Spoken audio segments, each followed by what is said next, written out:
Once again, folks, it's yours truly, Ricovibes. This is the One Drop Reggae Show. And I got a special guest, special because he's from Anguilla and I'm from Nevis. So we used to be neighbors at one point. Welcome, Omari. What's going on, man?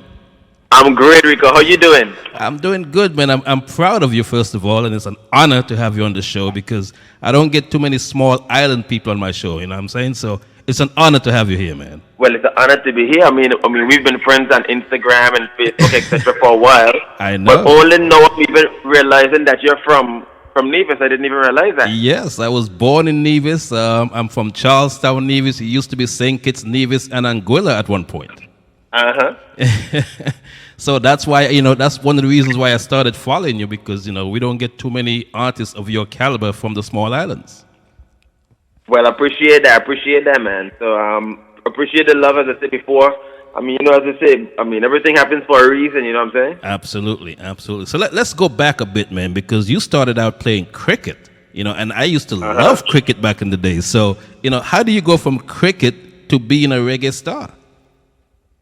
Okay, the story goes like this. I think you might know a little bit of the story as well, that I was brought up around music my entire life. My dad being a gentleman that's named Banky Banks from Anguilla. So he's somebody who I grew up watching do his thing in music and traveling the world and performing, as well as building a music festival here in Anguilla, Moon Splash. Right. So music was something that was always around me. When it came to the cricket side of it, cricket, was a West Indian pastime. Right. We loved to play it. Growing up as a kid, you would always play. But I developed a real passion for the game when I got to the probably age of 7, 8 years old. My uncle also was somebody who was a captain of Anguilla national team. And he was somebody who really kind of encouraged me to play that, as well as my coach, Cardigan Connor. I guess they saw talent in me with the cricket, and I pursued that. And then after having an 11-year career, I decided that I would move back to my roots, which is music. So, wow. I would say music and sport for me has always been my two passions. Right. But I just decided to pursue the sporting side of it first. Gotcha. Now, when you said music, you could have gone because as you know, in St. Kitts Nevis, Anguilla, we mostly do soca or calypso. So, what made you not go to that route and go to the reggae route? The reason for that, I would definitely say, is because of my influences. My influences from a kid. I was the kid growing up always singing, listening to my dad for one, singing a lot of ballads. I was always took part in talent shows, so I would sing other like R&B songs, reggae songs, a lot of soul and ballad stuff. So when I came to doing music, my dad was always one to allow me to be exposed to a lot of different kinds of music. I mean, a lot of people on the island, they only are exposed when they think of music. Most of the time, they just listen to the soca, which is really prevalent in these smaller Caribbean islands. Right. But as I said before, I was exposed to a lot of different genres of music, and that played a heavy role in me not being so single-minded in terms of just wanting to pursue that soca music. Gotcha. Wow. So when would you say was your real big break in terms of reggae music, or just in terms of music, period?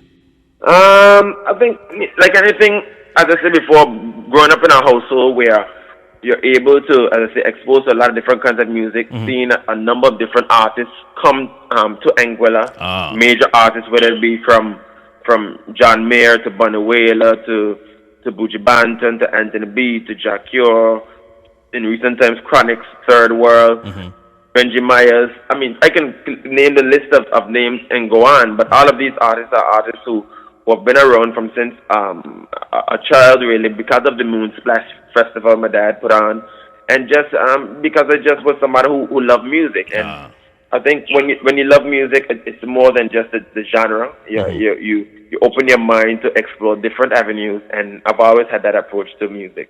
Got you. Once again, folks, we're talking live with Omari Banks, representing Anguilla, and I'm proud to say that, man, because you don't see too many small islands, and I'm proud to say I'm small island as well. So it's not a disrespect to say it's a small island. No, not at all. A few years ago, I broadcast on One Harmony Radio, and what's his name? Musical Genius was playing your music, and that's the first time I heard your music. And after the show, I called him up and I says, "Who was that?" And he said, "Omari Banks," and he was the one that really introduced me to your music. He was playing a song called "Move On," and when I got that album, I got to tell you, man, I played that album so much I must have wore out the grooves. Talk about that album a little bit. Okay, Move On is an album actually that I recorded when I retired from sport. I retired in 2000. Well, officially it says that I retired in 2010. 11, 12. But I actually really retired in 2010. I stopped competing even if I'm a national team, Anguilla, etc. So basically, the Move On album came out after me retiring from cricket and wanting to put my thoughts and emotions really into song, into poetry first. It was I started to write the songs. I started to come up with a lot of concepts, and I really wanted to express myself, what I was going through, and my view of whether it be society or just relationships. And that's how the album came about. The song "Move On," well, it's really a straight biography, really, of my days, what I've learned from my time spent in sport, in cricket, and I try to really just put it all in a song to say what I thought, what I had been through, and the lessons that I learned from that, and how I would move forward. So, hence the song title called "Move On." Wow. Now, being in Anguilla, did you find any challenges in terms of getting your music played across the world? It's always a challenge. But I'm a believer, and I always say too, coming from a sporting background, it always helps because you always believe, and you know that you got to really work for it. Yeah. When I retired and came into music, I never came into music with the idea that it would be easy. Representing the West Indies cricket team at the age of 20 and training my butt off from the time I was a kid was not easy at all. So I didn't come into the music industry expecting magic to happen for me to just wake up and I'll be on top of the world. I came with the attitude that I would have to work on my skill as a musician. I'll have to work on my performance on stage. I would have to work on marketing my product, and I would have to network. Music is a little bit different to sport, where in sport, somebody still has to kind of scout you or select you, but in music, it's a lot about networking. So I understood quickly that is part of preparation for music. So I got to that, but I'm a firm believer that once you work hard at something and you put that on showcase, enough people will see that and want to gravitate to that. So that has always been my approach. Gotcha. Now talk about the new single, "More Than Friends." I got it. I don't know if the video is out yet. I know you've been talking about the video for a while, but I got the single. Yes, the video is out. The video is out now. Okay. I got the single, and I love the single instantly. What inspired that single?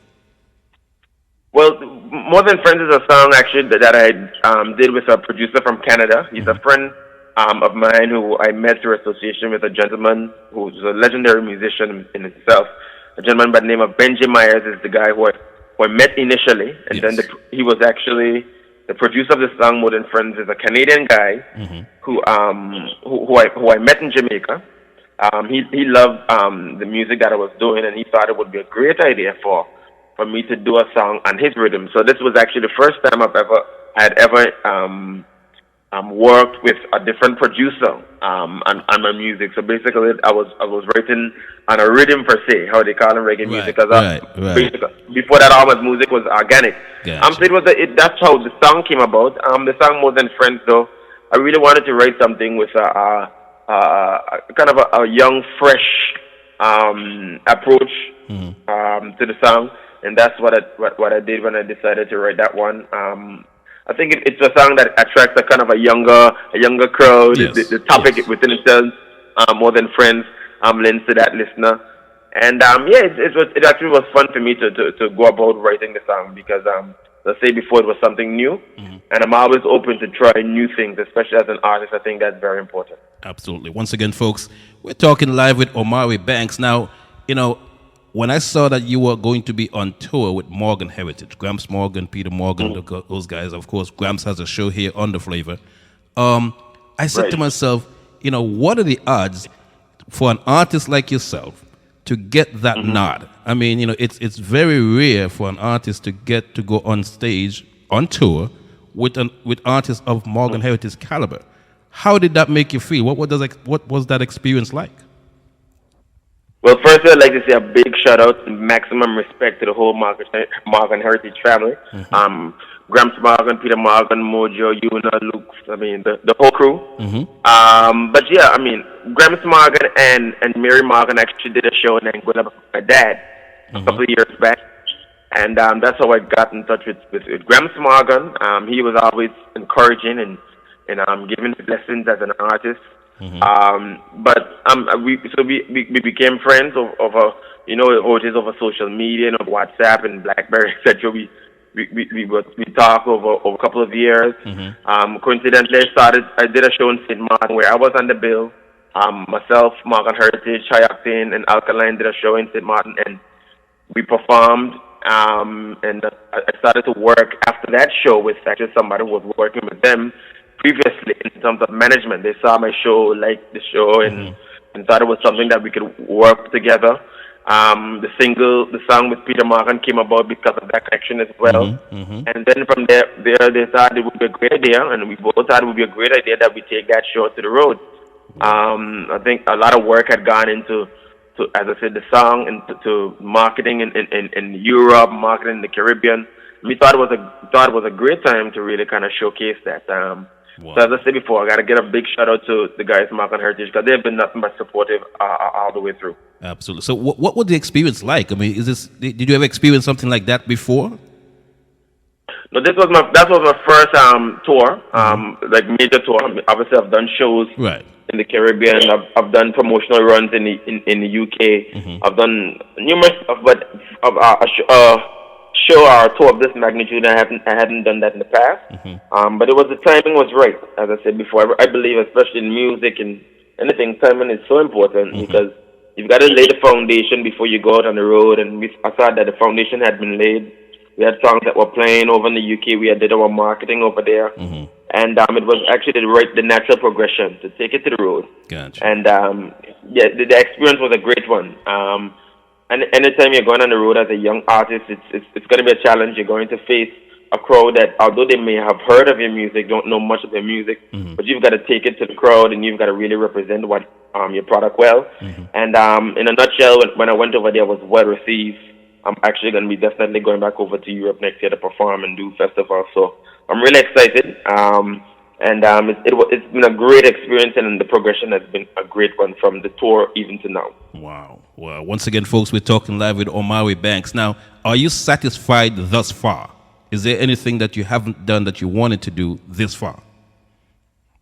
There's always things to do. I mean, in music and in life, you got to be I don't want to say necessarily reinventing yourself, but you've got to keep moving forward. You've got to know what you want, your vision for yourself as an artist.